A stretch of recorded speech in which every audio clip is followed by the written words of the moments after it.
Welcome once again to Omega TV UK. So, guys, we're in the studio, right? We're going to have fun today. After a very, very long break, we're coming back. In fact, I was here, last year, October. So, coming back and seeing this space like this is beautiful. I say it's magical. So, we are back to speak out, stand out, speak up. So, what's the meaning of stand out, speak up? Guys, we have so many people out there, especially our youths, who always want to fit in. They have this urge that they want to fit in. But what we're teaching them as adults, and in the studio as well, we talk about stand out, speak up. So don't fit in. You have to stand out and be the example of what you're supposed to do, or what you're supposed to be, or what you're supposed to sell, what you're supposed to eat. Everything about you, you need to stand out and speak up. Okay, before I speak too much, I also want to tell you guys that I want you to follow us on Sky 181. Follow us on Sky 181. That's where Omega TV UK is going to be. And that's where I'm going to be as well. And today I have a guest. I have a very special guest in the studio with me. So I'll let my guest introduce herself, because knowing me, I talk too much. I might take credit. I don't want to take credit. So I'm going to let my guest introduce herself. So yes, Ruth. Thank you, Lydia. So tell us your name. What do you do? And by the way, you look beautiful. Let me just say that. Thank you very much. That's so kind of you. You're right. So my name is Ruth Dube. I have a few hats. So professionally, I am a project manager working in the transport industry. I also run a business management consultancy where I help people, social entrepreneurs particularly, or people with a community aspect in their business, helping them put business processes in place, whatever it is that they want to do, their vision. We help to execute it by putting structures in place. And then outside of that, I'm very passionate about social entrepreneurship. As I mentioned, my whole business management is based on that. So to support that, I do have a community interest company called Stenum CIC. It's all for helping Black social entrepreneurs, particularly those from Africa, helping young entrepreneurs with the right resources and tools to grow their businesses and to be able to attract and enter new markets, particularly the UK, because that is where we're based. So that is what I do. Wow. Yeah. Okay. With everything that you do, someone might think you're 50 or 60, but you are a young adult. And I like to see people like you, young adults, actually doing stuff like this. Like you're very focused, you know where you want, you know where you're going. And you're an entrepreneur at this young age. Someone who think you're like 50 to do all these things. So it's good to have you in the studio as well, so that people out there who actually just look at young adults and think, oh, they're always up to no good, because that's what the society, or that's what the media portrays about young adults. Yeah. That a lot of them are just outside doing rubbish, doing this stuff. But then we have people like you who are actually focused and doing best for the community, and also helping other people as well. Yeah. So well done. Thank you very much. And in saying helping, you're helping more. You're helping more, And today we're here to discuss about an upcoming event, about life issues, about home away from home. And somebody one day told me that, why are you doing this event? You don't have to do it. And I said, you don't understand why we're doing this event, because the person who's telling me this is an English person. So they don't understand the urge for us, as they call us immigrants, or we're in diaspora. We have this, we are home, but away from home. Yeah. Yes, we feel welcomed. We love this country. They treat us well. Everything is good. But as much as everything is good, sometimes you miss home. Mm-hmm. You miss, we have people who are struggling with their identity. We have people who are struggling with culture. We have people who are struggling with standing out because they just want to fit in. We have people who are struggling with food. Yeah. We have people struggling with different, like so they cannot issues. Balance. There's so many issues people are struggling with. So that's why events like this is always so good to come together. And I know it's called Kenya, but it's the reason why we called it Kenya and Friends in the Park is because Kenya is a very diverse country. Yeah, we are friendly people. Everybody says, "Oh my God, Kenya! I want to go to Kenya." You guys, the minute I enter airport, Kenya, everybody's smiling, everybody's welcoming, and that's why we call it Kenya and Friends. So everybody feels included because we've intermarried a lot. Yeah, and you can't tell your husband or your wife it's only for Kenyans, so you can't come, or your children. Then where will your children go? Because your children share both cultures. Yeah, so that's why. Part. Yes, Yeah. that's why it's Kenya and Friends in the Park. And we've been doing this event since 2015. The inception was 2015. And we've seen it grow. And then, of course, 2020 came, everything went the down. Pandemic came and everything was like shut down. We didn't do the event. And the funny thing is, 2020, right? I kept on advertising it. And one girl told me, Lydia, can you be realistic? What do you mean? I said, we're gonna do it. We're gonna do it. Very optimistic. I was very good trait. Yeah, she was like, yeah. Event is not gonna happen. I was like, yes, it's gonna happen. And then I see we're still in shutdown, and I'm like, wow, It's really not happening. it's really not happening. But you see what we did? We still did it on virtual. We still did the virtual. You did, okay. Yeah, and we managed to get people in Kenya and people in the UK. The way we merged it was magical. How was that? How did people find it? Because I'm sure in lockdown, everybody was looking forward to something, anything. Yes, you know? yes. So how was the reception for going virtual? There was a lot of people online watching it, and we still did 2 days. And I know some of our sponsors were so skeptical. They were like, why are you doing 2 days? This has never been done before. And I was like, that's why I have Stand Out, Speak Up. Because if it's never been done before, that means I'm just going to join the people who are scared. Fear all those. You're not standing up yourself. You're not standing up. So how am I going to tell somebody that you need to stand up and speak up? So when they were saying, oh, it's never been done before, just do 1 day, this other event, I don't want to call the name of the event, it was only 1 day, it was a success. I say, no, but we are not that event. Yeah. So we're going to do it differently because we are standing out. Yeah. So we did it for 2 days. And there's a lot of people watching. Yeah. But the technology was yeah. mad. 1 minute we're left blank. We're like, what's going on, guys? What's going on? It was total darkness. Another time you see people coming. One person is talking over there. Another person is talking over there. But it was a crazy experience. But at least you did it, and you can only learn from it, because I'm sure we're not going to have that same experience in our lifetime. Fingers crossed. No. But regardless, it's still all valuable lessons that you can live and take for the life event, which is good. And I think the most important thing was your determination and zeal to still want to bring people together, regardless of what was going on. And I think that's really admirable. Yeah, that was. And I think I was just talking the other day, and I was like, COVID did a number to a lot of people. It did a number, character development a lot to a lot of people. Yeah. But it also brought new things. Like now, virtual, we wouldn't have thought of that before.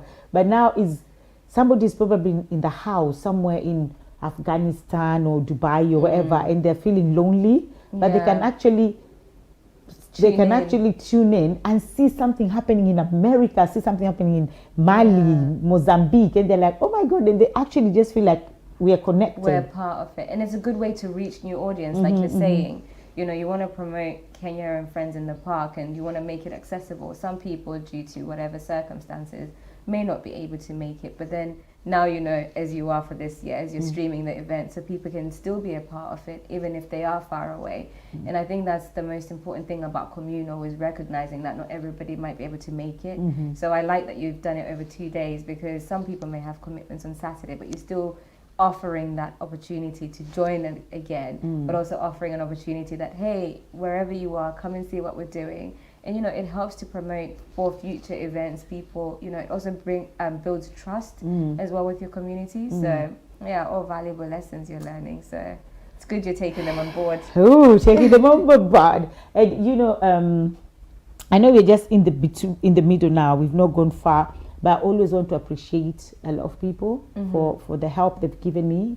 And we do have our sponsors. So I'll probably have another session one day to talk about the sponsors, because we do have a lot of sponsors that have come on board. And it's so funny. And that's why I always tell people, again, stand out. Don't be scared, because I know there's fear of the unknown. And fear is just false evidence appearing real. Yeah. And fear holds us back. Fear of the unknown, or am I going to do it? Is it going to work? So the beginning of 2015, when we actually started the event, it was very scary. And they say, have a dream that scares you. If you don't have a dream that scares you, it's not big enough. It's not big enough. It's not big enough. Yeah. And the dream was so scary, because I was thinking, how am I going to do it? We've never done this before. Not that it's never been done. It has been done, but other community, but not just my community. So I just kept on asking people, how am I going to do this? But now everything has a story. Yeah, And in the beginning. And the beginning. And I think something that has a story, that's what makes that thing unique Yeah. and a success. And that is your why, and that's Yeah. what drives you.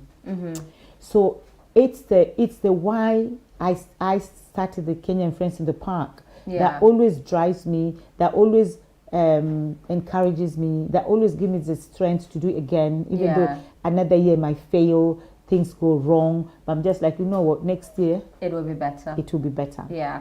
Because So- you can really grow. Yeah.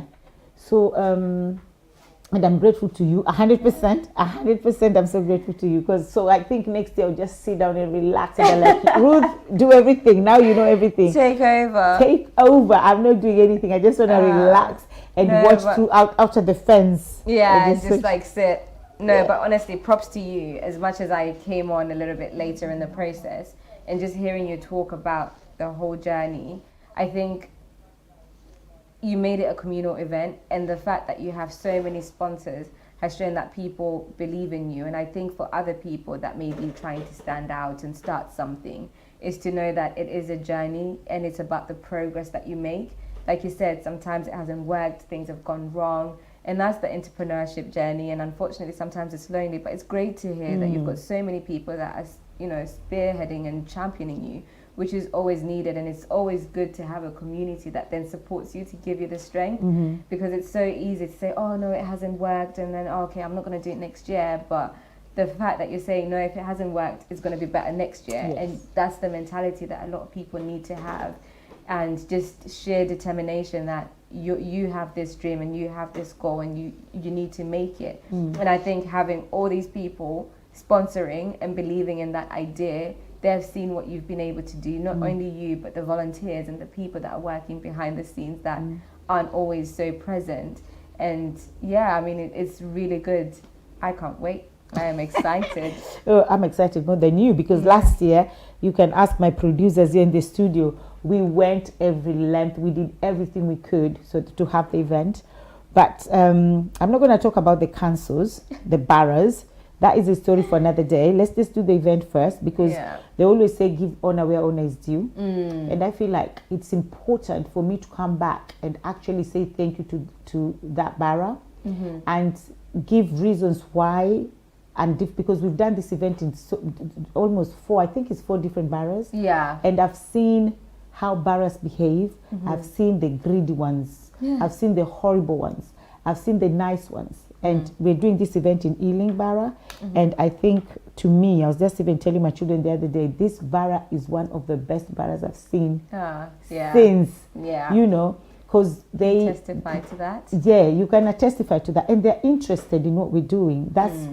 That's the more reason. When I saw, when you scheduled an event in the Zoom that we're going to have in August, Yeah. it was like, what do you mean a councillor is coming to? The councillor wants to understand about the charities we're doing. And the charity, no borough has ever taken interest in what we're doing. Yeah. No borough has ever done that. So to me, I big up Ealing Borough, and I'm going to come back and big them up properly, because this is not just properly, I will.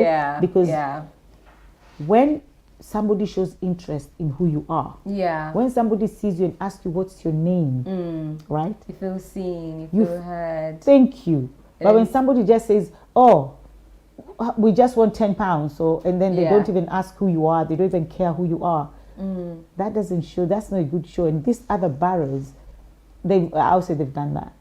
But this particular borough is brilliant. Yeah. So we're going to give them the best. Yes, we are. Food, drink, Kenyan experience. music, I am ready. I will be getting onto a flight with you next year to go to Kenya with you. That's for sure. After the nyama choma, we're going to have, guys, we're going to have food. We're going to have every food. We're going to have nyama choma. We're going to have ugali, mokimo, mudhokoi, mahindi choma, maembe.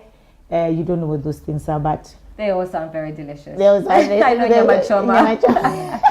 And chapati, kachumbari, all those is going to be served there. But the most important thing is the reason why we're doing this, Kenyan Friends in the Park. So this was birthed by a lady who actually committed suicide, You mentioned. and she was only 26, and to me that was a blow, and because she left a note, and the note said that she was lonely. So I was thinking, wow, so she was that lonely to take her life. Yeah. And she actually prepared. She did her nails, she did the lipstick, so she went like she knew what she was doing 100%. And then when I was still contemplating, and I'm thinking, oh my God, can I do this? How can I? And then another lady died as well, a Ugandan girl. She died in the house of starvation. And I was thinking, no, this is too much. Now we have to do something and bring communities together, so that, because when we left, those days there were not even mobile phones. Yeah. So a lot of people are here, but they don't even know they're here. But if we do an event that will bring people together, and then make it Kenya and friends, so those ones that are married to people who are not Kenyans also can feel welcomed and appreciated, and they can come as well, and their children can come as well. So that was why this event actually started. Yeah. It was more of socialize, just to socialize and network with other people as well. And then from there, we now took a different turn as well about investment, Yeah. because we know, as much as this is home, we also have another home that we need to develop. We need to, because some people's retirement plan is Not going back home. to go back home. Yeah. Right? Because to be honest, this country is too cold. I can't stand the winter. Oh my You God, wanna it's go too into the cold. sun. I want to go to the sun and Yeah. enjoy the sun and just sit down and just have helper helping me, you Yeah. know. And so because of that, now we took a different turn as well, investment. So that's where we normally bring investors to come and just talk about what they do in their countries, but anyway, especially Kenya. And we're also trying to encourage other communities to do the same. Yeah. So I saw Uganda started doing something like this, and then Tanzania as well. And people have been telling us, why don't you do an East African thing? And Yeah. I'm like, maybe when we're doing 10 years celebration, we can now merge together and do like an East And African do it thing. 'Cause- together, yeah. Yeah. But the fact that it is Kenya and Friends in the Park, it does open it up to other countries and nationalities to come, and even like down to your catering, you've got different caterers serving different types of food, so which is quite good. I particularly like what you said about how you started the Kenya and Friends in the Park because of isolation, and having worked with a lot of social enterprises and charities, that is usually the main biggest thing that people are working to alleviate, because like you said, as immigrants, so to speak, we came from Africa, we're struggling with identity crisis, we have to go to work, we have to pay bills. If we're not paying bills, we're working, or vice versa, and it is a lot. And a lot of the time people, especially because we are African, we have this strong black woman mentality, so to speak. We don't like to share our problems. Yeah. And so therefore we find ourselves, a lot of people then start to battle mental health challenges because of the way that we've been raised. We can't be, what is mental health problem? We are strong, we get it done, and all that thing. And you even see it now in families, if children are to say, I'm having a bad day, they're like, what's a bad day? Because of how, the different generations. And so you find that there's a rise in suicides in young people particularly. It's because of that intergenerational gap of how are we, how we're brought up and how we view the world. Yeah. And I think this is really good that you're doing an event where you're bringing people together, because it helps to promote friendships. And if people are from the same town or same communities, they can begin those groups. And obviously I think the sort of trajectory for you is for those small communities to start their own communities where they also talk about these prevalent issues, as well as this platform. But yeah, I definitely feel like mental health is a strong issue that needs to be addressed. And it's good that we can incorporate the fun, we can incorporate the picnic, the food, all of that, to just bring people together. And it's just a day to just say, whatever you're going through, just come, meet new people, have fun. And I think it's so needed. It is. And that's why we also have we have different stalls, and some stalls as well are people who are doing charity in regards to mental health. So because some people, because of work, either work church, work mosque, work clubbing, whatever you want to do, and it's just those two things, there's no really balance. So some people can't even find someone to talk to. So Yeah. the fact that we're doing this event, we have different stalls. We have a stall that deals people talking about mental health. They can just go there and seek help. And we always tell people that it's okay not to be okay. Yeah. Because some people always feel like you said, where the way we were brought up is, especially black woman mentality, go and do it. Yeah, it's like even when we are having children, we're like, no painkillers, just Yeah. go and push. Why are you crying? Why you Drink water. drink water? And they don't Yeah. understand that our bodies, regardless of where you're in Africa or you're in America, wherever you are, the body is the same. It doesn't matter that now your body is immune to pain because you're Yeah. from Africa. It doesn't work like that. So if they now, because we don't want to talk to people again, you don't like talking to people because you talk tomorrow. Your It's all stories over. your stories in the salon. People in the salon, in the salon, there's too much gossip. I know. And In the salon. that's an issue of our community. I think we are getting better, but especially with the rise of social media Yes. and lives, Yes. social media, everything is just going everywhere. So I mean, it Everything. makes it really difficult, isn't it, Yeah. to open up? But I think even just individually, people just need to think, if roles were reversed, would I want that story out and sort of treat people that way? I think it's also that social, that clout that people are looking for and all the other things, but they don't realize how much they're destroying another person, which is unfortunate. But yeah, it's something we as a community need to work on. Yeah, it's really sad because the other day I was watching something on I think it's TikTok now that is so famous. Every time you Yeah. open your phone, something just pops up. Pops up. And I saw this woman, and I think she has 2 children who have like special needs. They have special needs, and somebody had the audacity to go there and comment and say, "Can you stop having children? Because I think all your children look like this." I couldn't believe a human being can make that comment. That hurt me so much, and I don't even know this woman, but it hurt me so much. And they said, for this woman to even come and bring her children who have special needs, that means that she's so proud of them because they're just okay. They're special, like everybody else. And I always tell people that, okay, fine, maybe God have blessed you with children who are okay. They don't have special needs. You don't have special needs. You're okay. But do you know tomorrow? Yeah. Do you know what tomorrow can do to you by you now mocking someone else? Exactly. You don't know what tomorrow. Nobody knows. Anything can happen. Anything can happen. Yeah. And those your children that you think they're so perfect can actually become something else tomorrow. And you know. So it's so sad. But that's one, again, with Kenya and Friends in the Park. We have all those stalls, and there are people there who are willing to help you. So guys, if you're out there and you're going through anything, mental disorder, mental issue, loneliness, anything, and you want anybody to talk to, on the day in Kenya and Friends in the Park, we do have different stalls, and we have people who are dealing with things like that, and they don't know you. So it's not like it's somebody in your community who'll go and blab and say, "Oh my God, do you know that Lydia?" Because they know each other. So it's somebody totally who is neutral. They don't know you. And these people are professionals, because as a professional, you cannot go and start talking about someone else's business like that. So they're there to help. So I'm really happy now. But before that, I must applaud you, Yes. because do you know what? The more you're talking about it, the more I'm like, I've never been to a festival that's taken a mental health aspect into consideration at all. It's always alcohol, more alcohol, fun. Yes.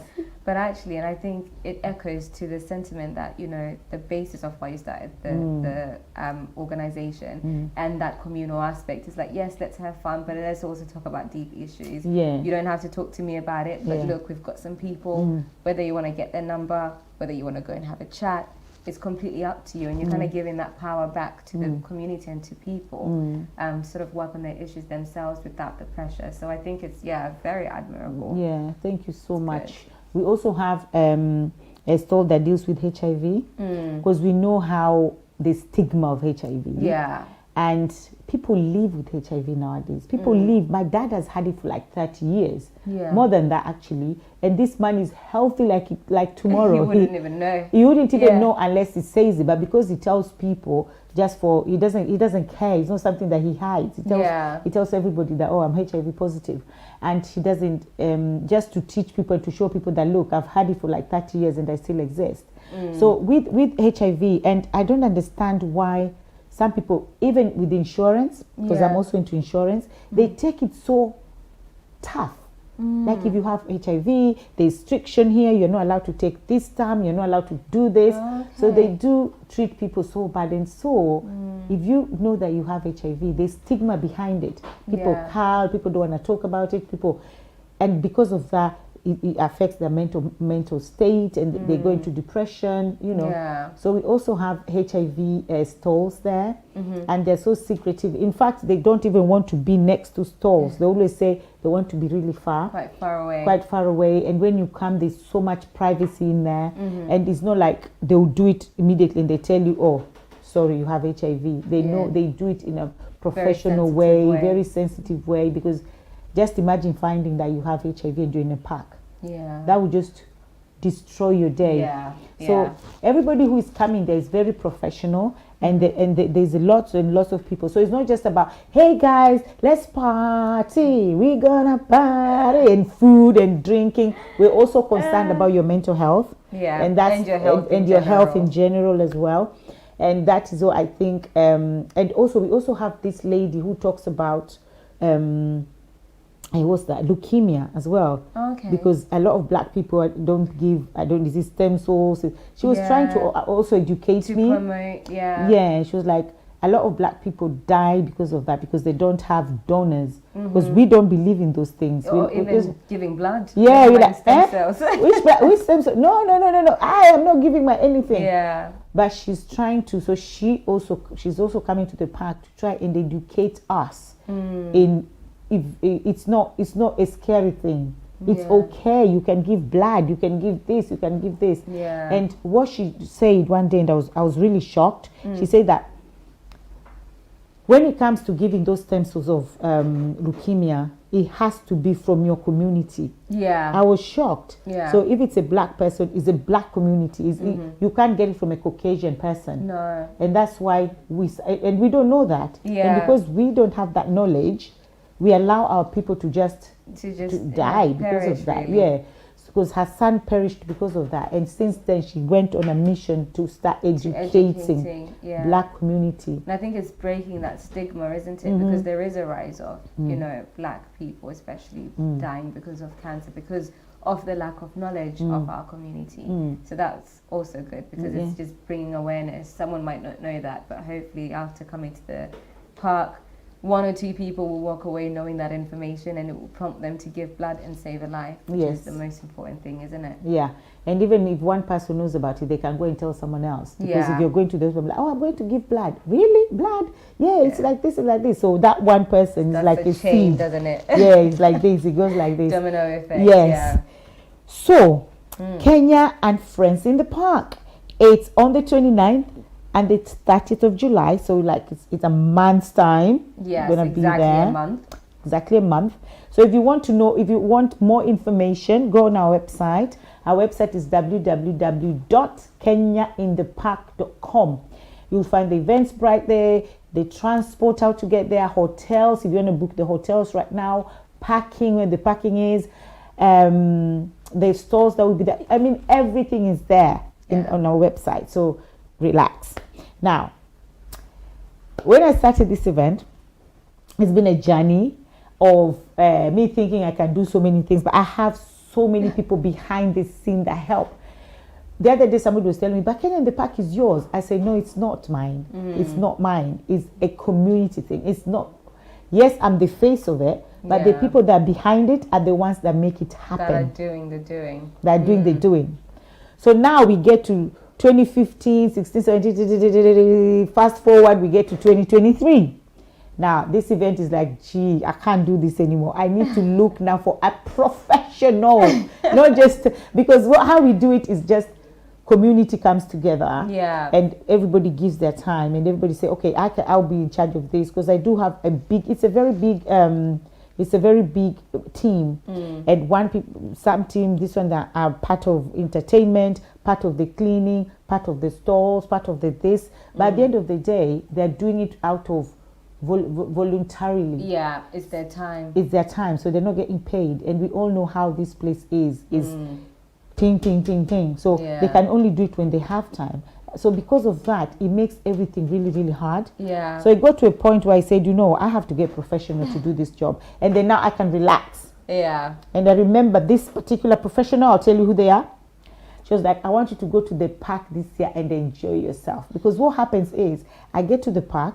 You're working. We have more than 5,000 people. Everybody wants to talk to you, take a picture. And some people, and I'm not blaming them or anything, because probably they've always wanted to see you, they have something to say, and they feel like this is the place. Oh, now I got you, now I want to tell you my story. And they want to talk for like 5-10 minutes, and you don't have that 5-10 minutes, and then you tell them, sorry, I have to go, or I'm coming, and then they feel like, oh, she's rude, or she's arrogant, or dismissive, or does she think she is? But it's not like that. It's just because something is there, you're being called. Something is there, you're being called, you know. So I've got to this point of, I'm not doing that anymore.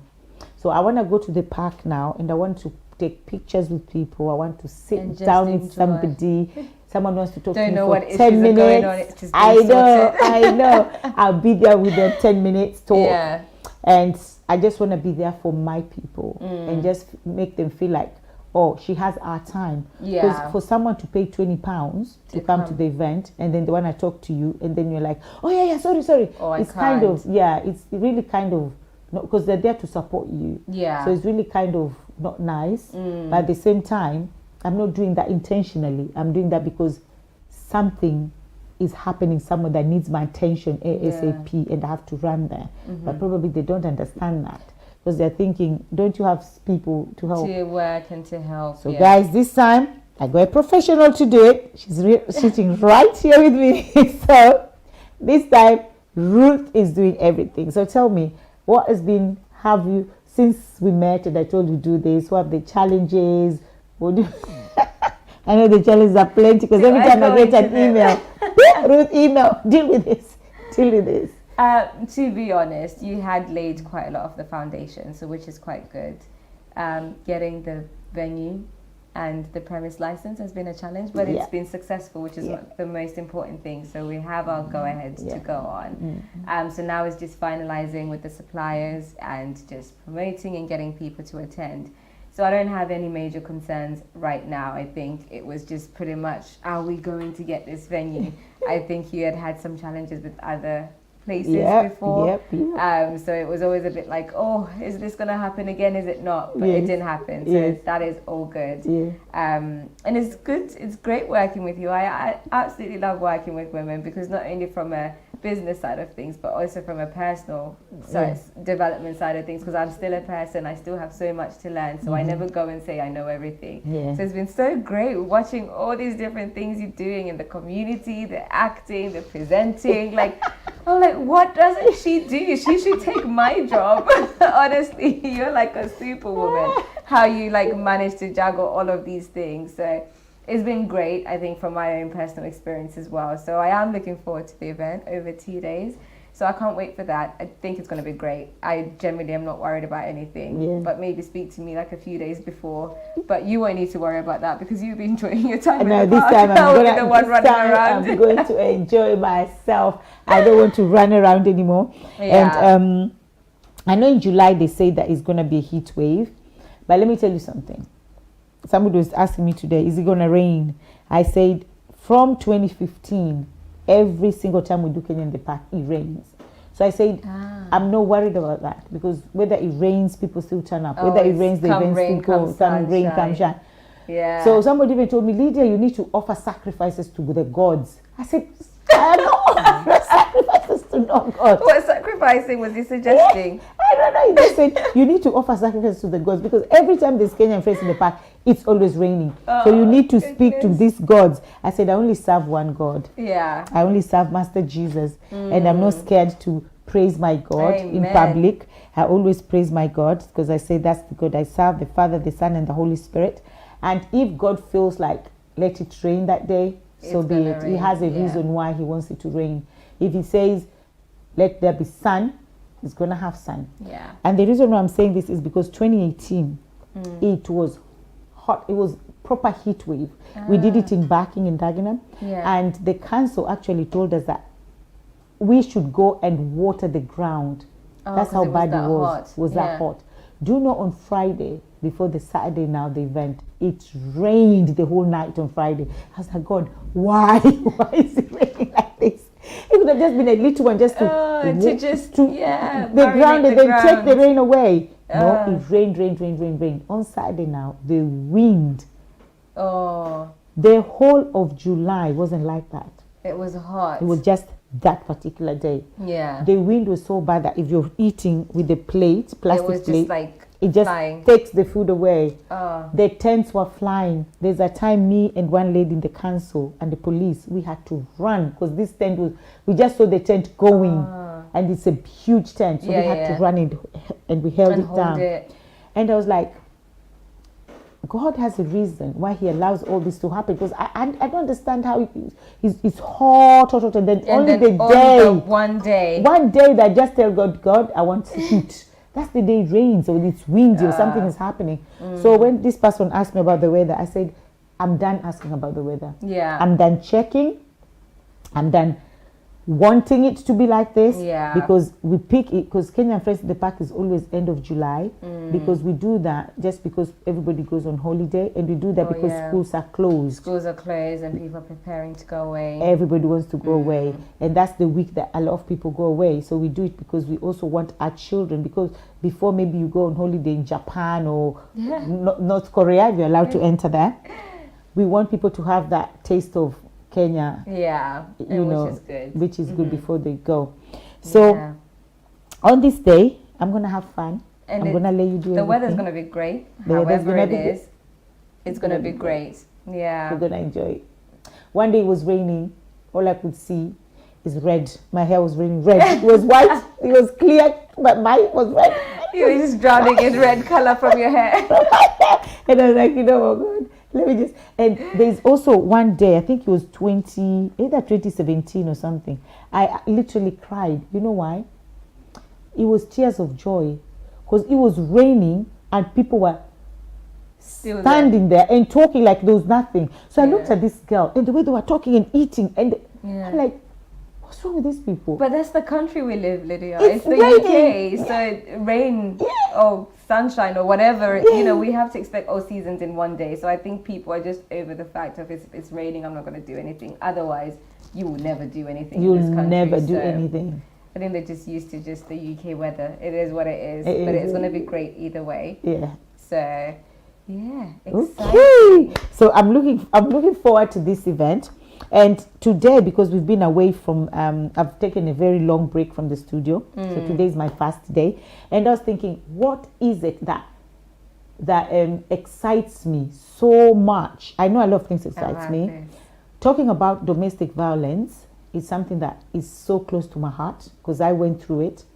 And I really feel sad when somebody is in that situation. And I don't, it can be a woman, it can be a man.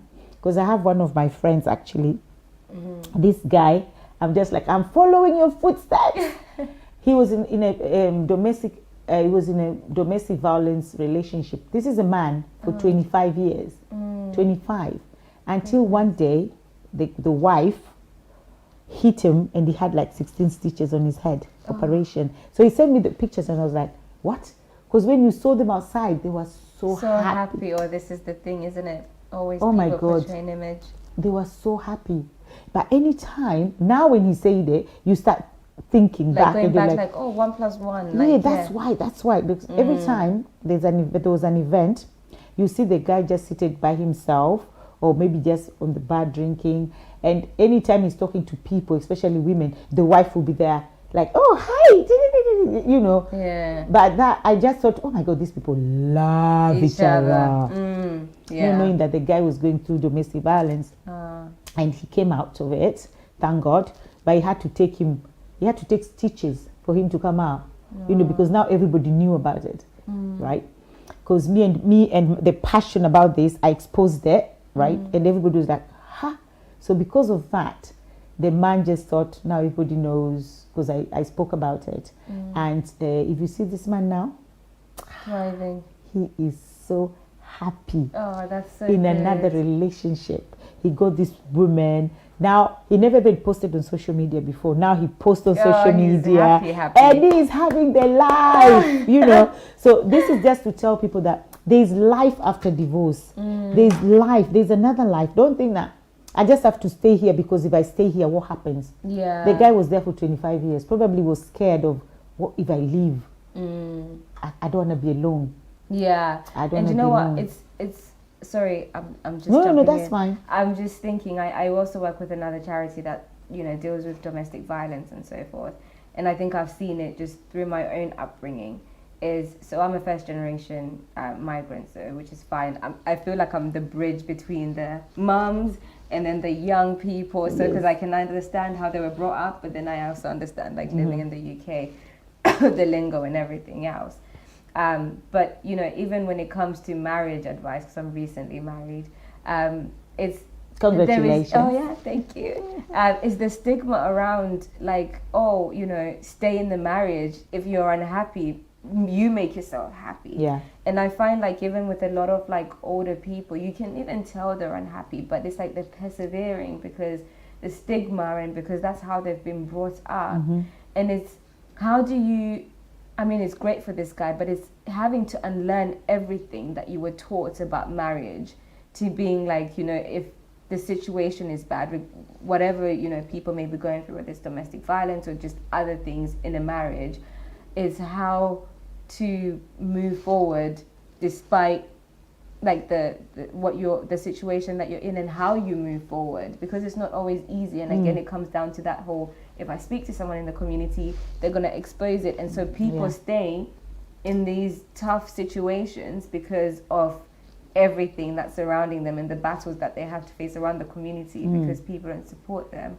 So I guess I'm raising this because I would like to know how or what you have been doing to change that mentality of people, of that whole, like in Shona culture, the direct translation of the words that they say is persevere. Like just deal with it. Like you have no other option. You've committed in front of God. You've done this. So how do you like unlearn all of that? Well, it's not easy. It's not easy. But my the way I normally tell people is, and I think by telling people that, because somebody say, oh, but if you say that, somebody will start blaming themselves. I always just give people tough love. And that guy, when I saw him first, I was like, you're not going back there, are you? It was like, 25 years. And then I say, you know what? It's your fault. It's your fault, because I feel like, and that's how I've managed to help the people that I've helped. Because I always tell them that in life, we never take responsibility. We don't like that. We always blame it because we find it easier. If I blame the other person, then it's okay, because now I don't take any responsibilities. But I always say, if you're in that situation, I was there for 17 years, so I know how it was. And the only time I managed to come out is when I took my power back. I took my power back. And so when I talk about it, I'm talking about experience. I'm not just saying I was sitting there and I see somebody like, how can you allow that to happen? You know, and I always just give tough love. I don't go there and say, oh, it's okay. There's no okay. It's your fault. Get out of there, because you've given the person the power. You've taken your power and given it to that person to abuse you. Okay? Because it's like, what will the community say? When you're dead, will the community come and look after your children? No, they won't.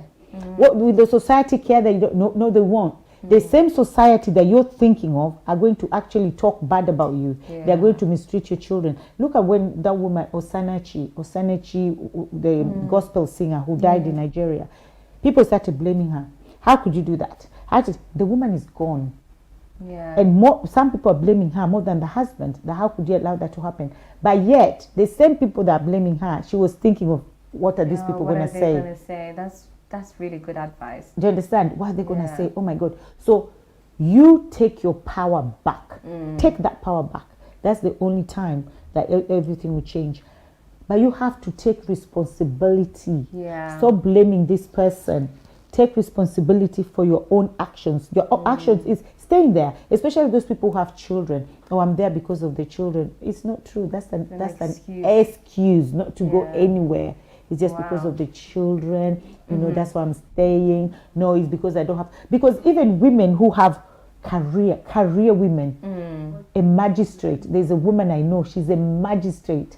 She's in domestic violence. You're a magistrate. So it's not about money. Yeah. It's not about, I don't have, and the man is not even working.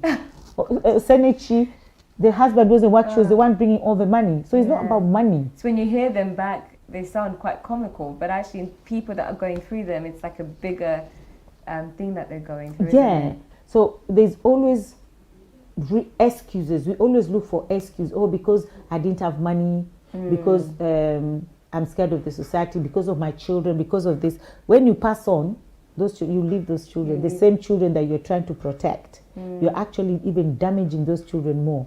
Yeah. Because one day my daughter told me something, and even up to now, and she was young, she was only 10, right? And she said, Mommy, why do you keep on taking Dad back, and every time Dad is here, you're always sad and crying? So why was I taking the man back? What was that? What was the point of that? Yeah. When even my child can see that. And at that time, I didn't even hear what she's saying. To me, she was just a child. But that have really affected her. Up to now, I'm talking to you, she's 25, and I'm still dealing with what happened to her up to now. I'm still dealing with that trauma up to now. Because the things she says sometimes, and I'm like, sweetheart, come on. No, this is happening to me because of what Dad did. And I'm thinking, he didn't do it to you. He was doing it to me. Yeah, but then the people... But it was affecting her. Around so when women sit there and say, or even some men, that I'm staying because of my children, you're actually causing more damage to those children than you know being there. You're creating so much damage because what the children are seeing, they're feeding on that negativity, and that's hurting them and affecting them. And I've had so many women who have said, one woman left, and the child never said anything. But when she left, the child was like, I'm so happy, Mommy, that you left Daddy. Oh. Because those things were affecting them. So, and the reason why I went back to domestic violence, because I was saying, what I was saying was, my something that excites me the most that I had to bring to the studio the first time was Kenyan Friends in the Park. But there's more things that excite me as well to talk about. So domestic violence is something that I'm so passionate about. So probably that could have been my first topic. But, sorry guys, my first topic had to be Kenyan Friends in the Park, because this helps a larger community.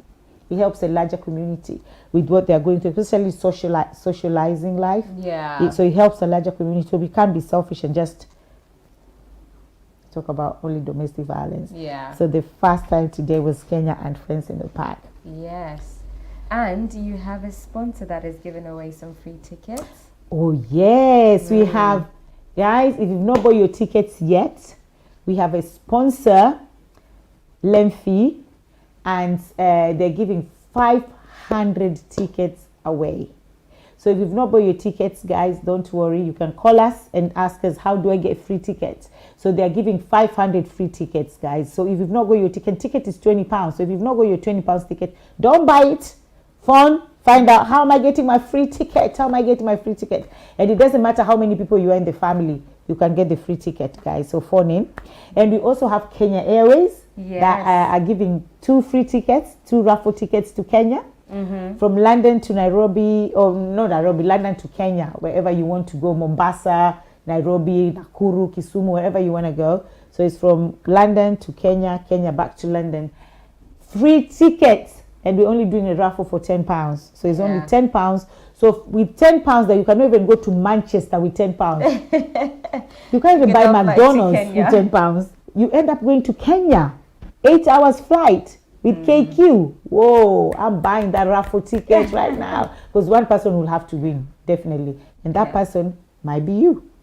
So there's a lot of things that are happening. Yes. We have a lot of sponsors. But I think we'll come back probably again and talk to some of our sponsors, because some of our sponsors are actually coming from Kenya. Yeah. So when they come, we like to bring them here. My producers love my Kenyan people. So we bring them here and we talk about the event again. Yes. Right. So do you have anything you want to say before we wind up? No, I think you've covered it all. I'm just very excited. I can't wait for the event on the 29th and 30th of July. I am very much looking forward to trying all the dishes that you mentioned that I may not know. So I am looking forward to that on my break, of course, and I want you to enjoy the day. And as you say, mingle with the community, actually spend time with your audience and with the community that have sacrificed their time to come there. So yeah, the pressure is on, but it's going to be a great event, that I know. Yeah. I mean, you do so many things, girl. You're an entrepreneur, so this one will just be like for you. You're like, guys. I want to blow my own horn, but yeah, it's gonna be great. It's just gonna be a walk in the park. Because Ruth is in control, guys. Ruth is in control. Yeah. So we have different artists on the day. We have a lot of people coming. We have this guy called Musa Jakadala. He's one of our artists, and as much as we are Kenyans, we also have tribes that we also have to be very proud of our tribe, not being tribalist or tribalism, but you still have to be proud of your tribe because that's your culture. Yeah. So we have this Musa Jakadala. He's from one tribe. He sings a lot of Luo songs. Okay. So he's capturing that community. And then we also have James as well. James is also from the biggest tribe in Kenya, and that's the Kikuyu tribe. And he's also coming to entertain them as well. And then we have Masi Masika now, who is also a gospel artist, but she captures the whole, because she sings a lot of Swahili, because Swahili is the Kenyan national language. So we've the way we've done it with the artists is we have to capture all the artists, all the different community, well. different levels, different ages, different tribes as well, and then we bring them together as one, and that's the beauty. This tribe, this tribe, this tribe, this tribe, and then we bring them together as Kenya. And then you, as Kenya, have you married somebody who's not Kenyan? You too, bring them.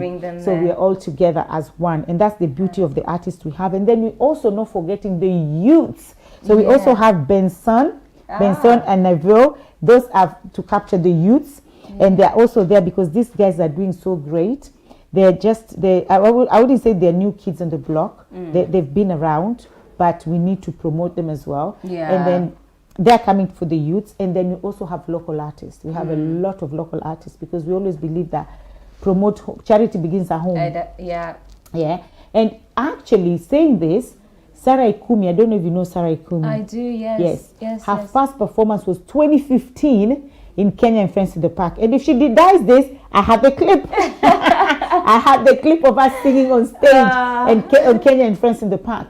And I feel like that stage, Kenya and Friends in the Park, has given youths a lot of opportunities because a lot of people, after they sing there, even one DJ, there's a DJ as well who started in Kenya and Friends in the Park, and now if you see him, he is flying. He's doing so well. The other day he told me he went to African tour. He was doing a lot of tours because of his DJ, and also the first platform was Kenya and Friends in the Park. So that's also a platform to new talent. To promote new talents, new skills, and local talents and skills as much as we're bringing people from Kenya. And then you also have Lynn Gugi, and Lynn Gugi, you can check her work. She's a humanitarian, and she does a lot of humanitarian work, and her work promotes, transforms, inspires, and motivates people a lot. So that's her area of expertise. She does a lot. She changes literally changes people's lives. Wow, and then we have Chamwada, who also comes and gets stories in diaspora, people who are doing good, because sometimes people like you're doing this, but nobody notices you. So he comes and he goes and gets people in the farm, people in all those places, and he also promotes them in Kenya. So we have a lot of different people coming, doing different opportunities that everybody will feel like, wow, I'm being noticed, I'm here, I'm doing this. So that's why this event is actually really, really important to me. When somebody said, oh, Lydia, you don't have to do this event, I say, no, I do. It's not about money. There's a purpose behind it. There's a purpose, and there's no money. And you've seen the accounts. You're even like, Lydia, the accounts are low. What are you going to do? What are you going to do? So it's not about the money. It's about the purpose, like you said. So thank you guys. Thank you so much. So for more information, again, visit www.kenyaandfriendsinthepark. Check transport that day, because I know that 29th there's a hint of strike. So check, how am I going to go? Probably check a day before and know am I going to use a bus alternative, or which train am I going to use? Because when trains are on strike, it's not all trains are on strike.